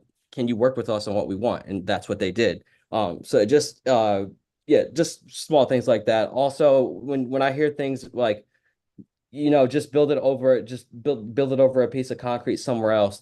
When it comes to skate parks specifically, like I said, I know from working with skate park contractors, these spaces are there's a lot of research that goes into these spaces. You can't just build any skate park over any old. The foundation has to be solid. There are all kinds of, and there's a lot of intricate planning that goes into skate parks. And I know from volunteering with the skate park project. And I know the people that will be involved with this planning process will work with the community to make sure that inclusive. No one's trying to impede on your green space. I can tell you as a skateboarder, I've been as a New York City skateboarder, I travel to skate parks in all the 5 boroughs. We need more skate parks because skate parks are there's a lot of skate park traffic, and it would help mitigate some of that. And even in terms of skate park space, I don't think many of you have been I would just say visit a skate park before you judge size and all that. And I'll use my time regarding that. Thank We you have all. 3 more people left, and then we have to close. iPhone 68, please identify yourself, and you have 3 minutes max. Can you hear me? All right. Hi, my name is Ramon Sanchez. I'm a skate park advocate and a father of 2 in Brooklyn, right near Prospect Park. And I just have to say that I agree with most on this thread that there needs to be more skate parks in our area, just to mitigate the traffic, like the person just said. And I just don't see the point in fighting something. Like, if this was a baseball diamond or a tennis court, or say even LaFrac ice skating / roller skating, that LaFrac takes up almost 40,000 square feet in itself, and it provides not only a place for kids to be in a splash park, but to roller skate and to ice skate in the winter. My kids use that facility to no end, and that's what I'm saying. The Brooklyn Skate Garden would be comparable to. And for people to fight this thing because on the grounds that it would flood. I also agree with the person who just spoke, who said he was a semi-engineer on some of these projects, where a lot of thought goes into these parks, and it would actually, I think, help the flooding if it did ever happen, because proper drainage would have to be built into the skate park, and it would just beautify the area. If anything, the fact that people are saying that you're just paving over grass is like the biggest understatement that I've ever heard. Because if you ever visited a skate park, I agree that they should visit a skate park, because it is sort of like looking at Barcelona and Antonio Gaudi sculpture. You know, it in itself is would beautify the space, not only in itself beautifying 10 the seconds space, left. but adding the green space and the garden aspect to it. I mean, that's all I have to say. I have 2 kids that also skate, and they would enjoy the park. So I'm all for it. Thank you. I think we have 2 more people. If you already spoken, next month we're gonna come back. Hopefully the council person will be there, then you could ask your question. The last 2 people is Diana M. and Kate Yasko, and then we're gonna close this subject. Thank you. Oh, I was in line. I never got a chance to speak. My name is Michael Heimbinder.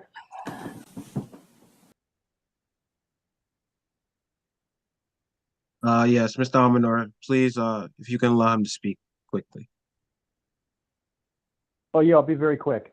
I just wanted to say thank you, everyone who's here, because I know that everyone here really cares about Mount Prospect Park. And I really think that people who are pro-skate park and anti-skate park actually have a lot in common. And like other people who have said here, there's nothing to be lose. No one's going to lose out here. I'm excited that there's going to be a multi-million-dollar investment in Mount Prospect Park. I've lived in the neighborhood for 20 years. My daughter went to PS9 and did field day at Mount Prospect, and the space where the part of the skate park will go. Both my kids started skating during COVID. They're excited to have a park that is not underneath the BQE or next to a sewage treatment plant. This is a place that can be more green than what's there. Right now, it's a degraded grassy area. This is a place that we can plant new trees, where we can have vegetation. This is a place that will trap more particle pollution. It's a place that will trap more carbon dioxide. It's a place that can better manage stormwater. And there isn't a plan for this. I've talked to as many people as I can about this. I've talked to the council folks. I've written them. I've talked to the Brooklyn Skate Garden people, the skate park project. There's no plan, because I hope that everyone here who's on this call will come and be part of the planning process, because I think all of you have legitimate concerns. No one wants anybody who's using the park now to lose access. No one wants less green 30 space seconds than left. we already have. No one wants stormwater management problems. And this park, it's going to be a multi-million-dollar investment. We can make this space greener. We can make it better manage stormwater. We can trap more air pollution and more carbon pollution. And I hope everyone can come together and enjoy the fact that we get to spend millions of dollars putting in a skate park, but also trees and vegetation and seating and water fountains. Thank you very much. Penultimate person, Diana, and the last one will be Kate Yastko. Go ahead, Diana, on mute. Hey, I'll try to keep this brief. First of all, the first time I saw professional skating was at the recent Olympics, and it was one of the most beautiful things I've ever seen. And it's interesting to know that skate park engineering isn't simple and that so much goes into it. The thing is, this is the first time anyone who's an actual expert on this has talked to us. All we've gotten so far is Crystal Hudson saying, well, it's happening, deal with it, which is not is not helpful. I know you think that we're really hostile to skating. We're not. Frankly, if the kids who skate in front of the Brooklyn Museum had another place to skate, that would be amazing, because I'm always worried they're going to get hurt. I'm worried they're going to get hurt on that hill because it's hard to get an ambulance up there. Skating, like any extreme sport, there is a chance someone will get hurt. I'm glad to learn it's a transitional park, because I didn't know what this freaking skating arena was supposed to be. We'd like more information, and we'd like people to stop telling us we're just overreacting to having no information. Because I don't know if you know our mayor, he doesn't like to tell people about things until he does them, and they're often upsetting. I yield my time. Okay. Thank you for your time. Our last speaker, Kate Yatsko. Just wrecked your weekend. Oh, Nick, jump! I wanted to say. Hello, everyone. Can you hear me? Hello? Yes, we can. I can hear you.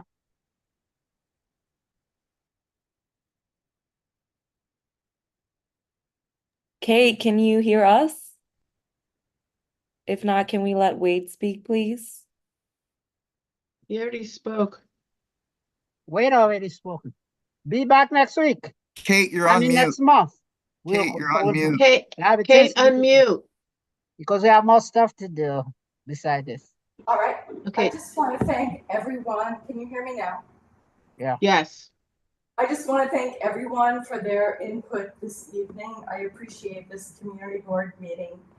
I'd like to boil this particular issue down to the fact that this skate park, it has just been like fast-tracked through the economic development community of New York, which prevents it from having any of the guardrails that we would like to have as a community.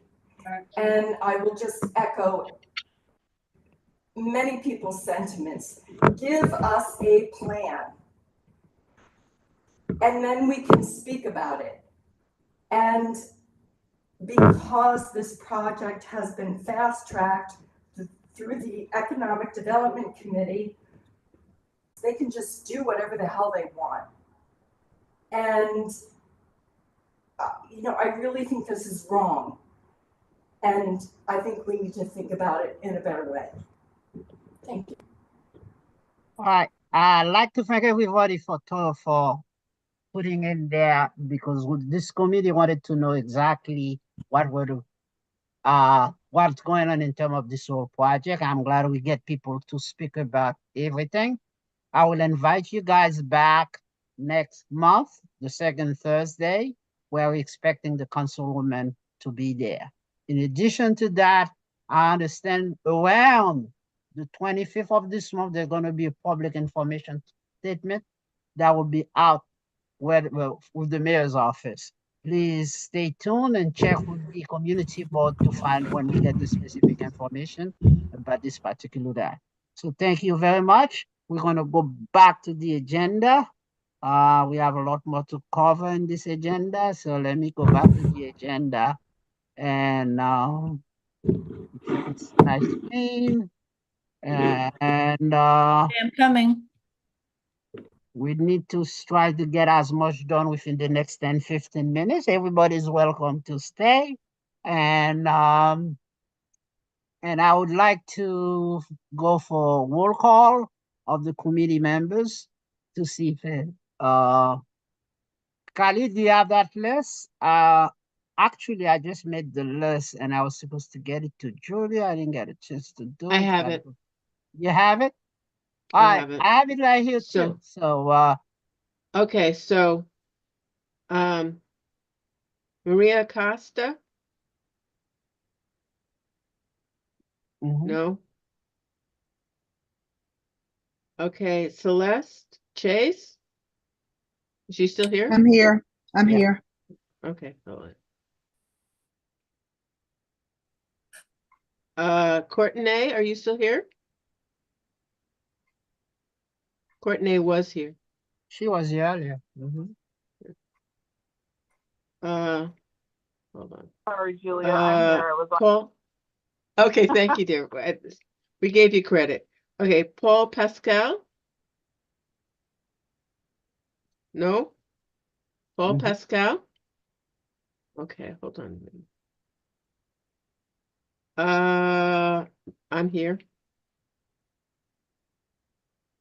Gloria? Is Gloria still here? She was here. Yes, I'm here. There she is. Okay. Brenda's not here. No, Brenda's not here. That's excused absence. She called in, Correct. right? Yes, I got her email.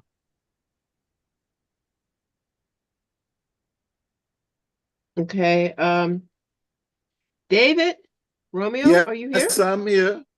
Okay. Yes, I'm here. Okay, dear. John Saint Bernard? Nah, I've not seen John. Okay. You need to do something about that.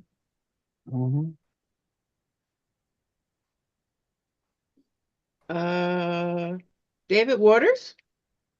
He's not here also. Walters. And Nicholas is here. I'm the only one missing there. I should have. Okey-doke. And then we had a guest as Edison McPherson. Okay, if you look, can you guys see my screen? Yeah. Yes. Okay, we have one addition to our committees, Hannah Valasek. Oh, okay. Welcome, Hannah. To join the committee. So Thank I you. don't know, she spoke earlier. I don't know if she's still here. Yes, I'm still here. Hi. All right, thank you. Hi, We want Hannah. to Thank you. welcome you to the committee. You had Thank asked you. to join our committee. And And you we are a said board member? Is she a board member? She's a community, if you look at my list, she's the list of the appointed Okay. community I got it. resident member. Okay? I got it. Okay, got I it. don't think Thank we're you. gonna get any more board members until the board president appoint people who have applied, because I hope most of you have applied because the deadline was last month. So, I still applied, but I haven't heard back from but any. well, you won't be hearing, we'll give it a couple of months. You will hear something. It's not a very quick process that we find out. At least if you get accepted, you probably will start around May or June. So it's around that time you're gonna find out. Okay? With that. Okay, so we've got that. So how many you people? wanna- Give me a quick count to see if we have a quorum. Okay, so you have, wait a minute, hold on. What do we need? 7? What do we need Yeah, for? well, let's look at the list. And Okay, 1, half plus 2. one. What do you need? 50% plus 1.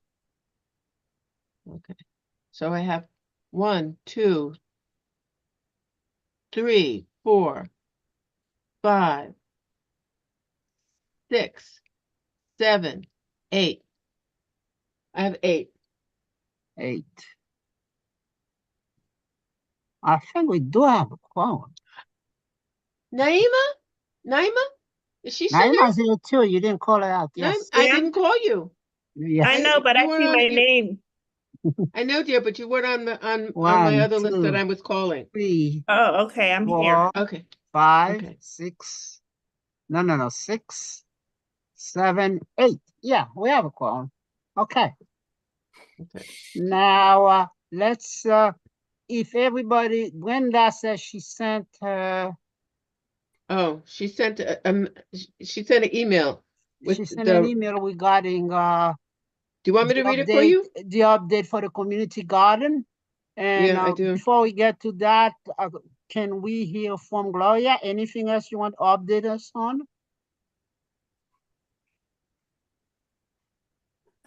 Okay, the only thing possible is that the gentleman that's concerning the bees, we have a meeting, I believe it's going to be April 7th at like 1 o'clock. He can contact me, and if you want to sit in and talk with the members pertaining to the bees, we Right. can do that.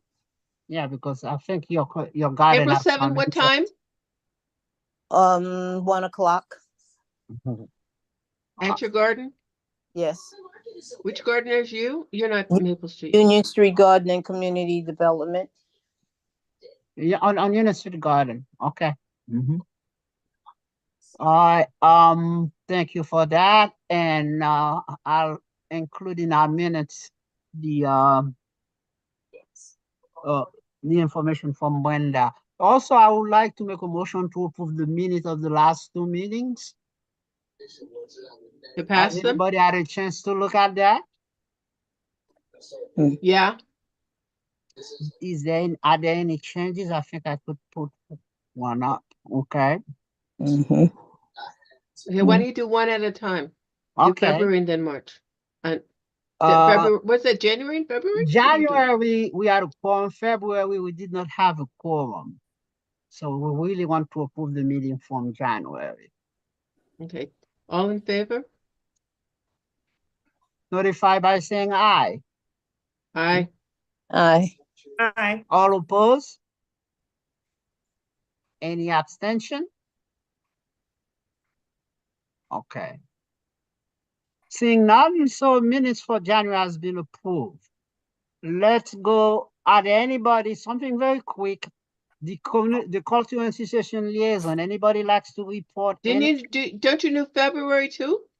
No, You just did February, we didn't have a quorum, so I don't see how we can approve it. I mean, it would be just for information. You can make you can approve the minutes. For information processes. Well, if there's so, you could put it on a motion and then we could vote.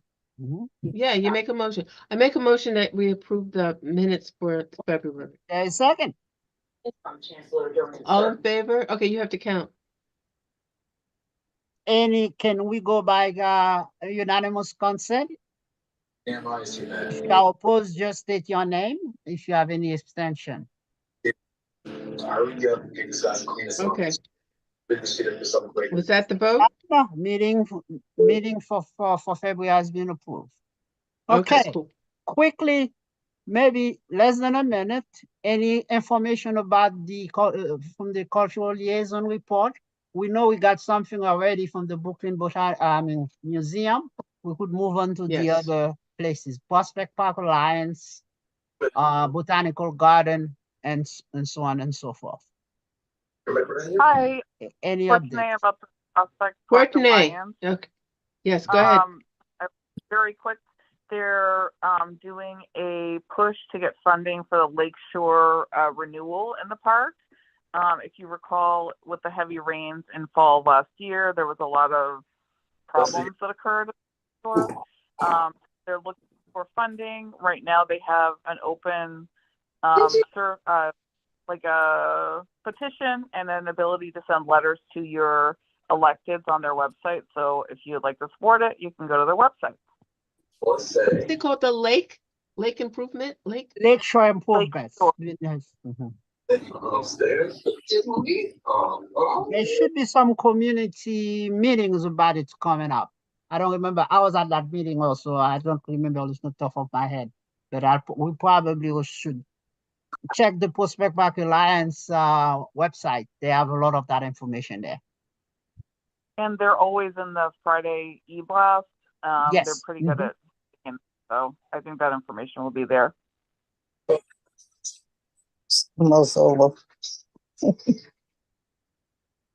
Okay, so the next one is Botanic Garden. Yes. Anything? Okay, that's me. The Botanic Garden is they are looking forward. They didn't give me a date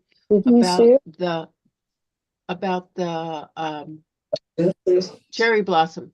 The cherry blossom is coming up. So and they will have celebrations for that, and it will be but they don't have the dates just yet.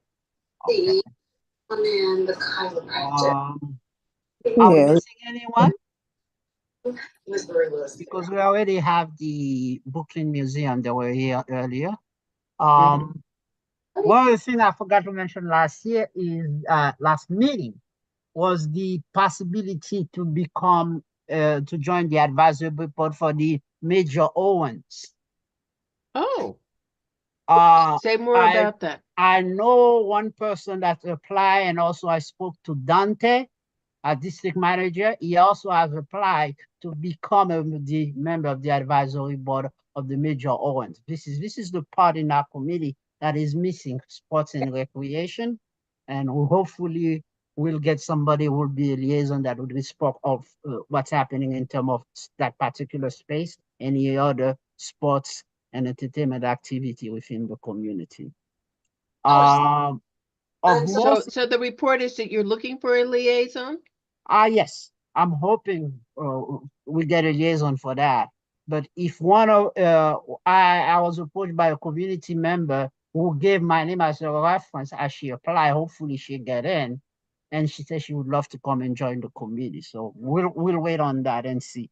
In addition, I'm hoping Dante get into that advisory committee, so we'll have a direct contact on what in the for this particular facility. Okay. Where we were. Anything else? No. I just want to talk about the resource fair that's coming up. We need to come together and make a effort to have what activity we're going to do. At last meeting, we had a guest who was talking about doing some skating during that community fair, but I don't know. I'm here. You're here? She's here. Yes. Okay. What you can do for us, I would like to know what is it you're going to need and how much money we're going to need to make it happen, because we have to put in a budget form. But I know at least we should have a table that where the committee members can gather. What has not, we have made, we passed the resolution as to the date and the location. We're waiting from the executive board and the general board if they approve those resolutions. So this is where we are in terms of the resource fair. So you're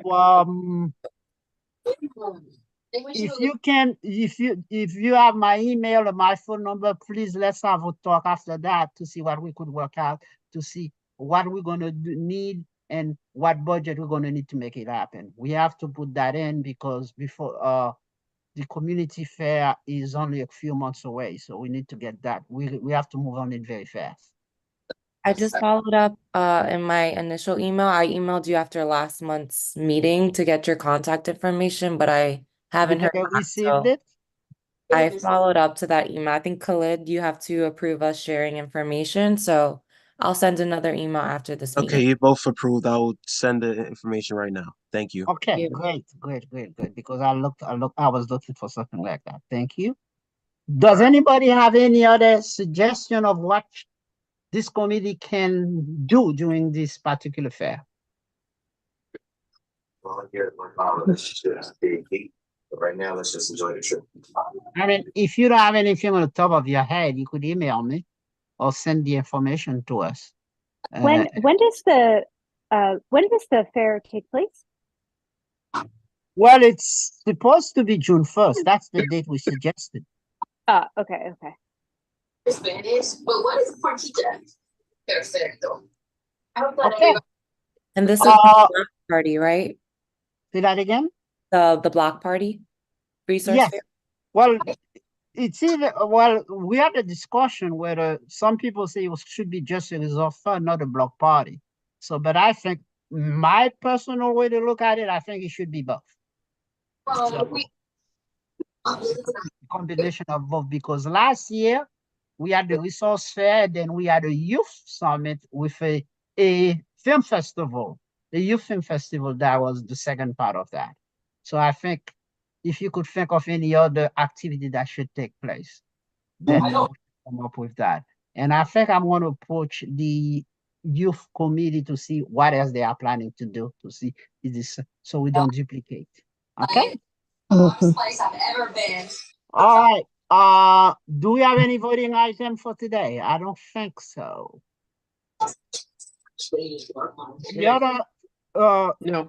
The other project I'm working on, but it's going to be for September, is the biannual conference. Actually, what I like to do, I like to see if there's anyone interested in joining a core book and planning it.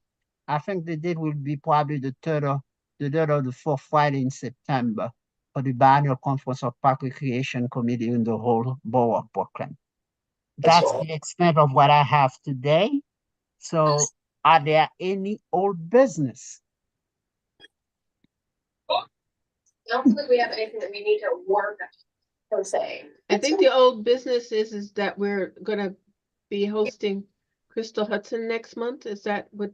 Well, yes, for the April meeting. So when the agenda got in, we should have a definite clarification about when and who is she coming and who's coming from her office.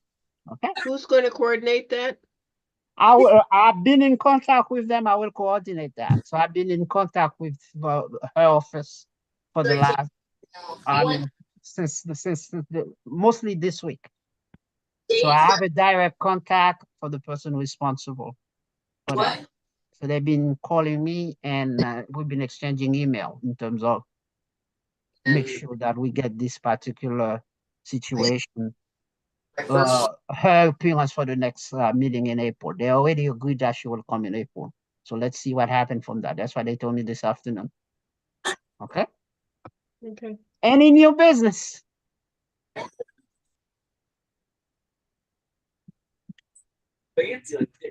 A motion to adjourn is in, since we have no new business, I will entertain a motion to adjourn.